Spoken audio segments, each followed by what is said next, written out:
ঠাকুরগাঁও ৩ আসনে football marker গণজোয়ার প্রচারণায় ব্যস্ত সময় পার করছেন স্বতন্ত্র প্রার্থী আশামণি মোহাম্মদ সাইফুল ইসলাম বালিয়াডাঙ্গি ঠাকুরগাঁও প্রতিনিধি।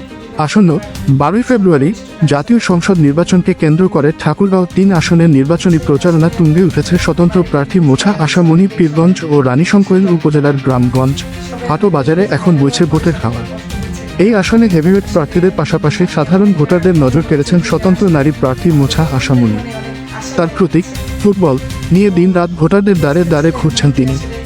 ৩১শে জানুয়ারি শনিবার বিকালে রানীশংকৈল উপজেলার নেকমরদ এলাকায় গণসংযোগকালে নেকমরদ আইডিয়াল স্কুলের ভিতরে একান্ত সাক্ষাৎকারে আশামণি বলেন, তরুণ ভোটারদের কাছ থেকে তিনি নিয়মিত বিয়ের ব্যবস্থা করে দেওয়ার অনুরোধ পাচ্ছেন।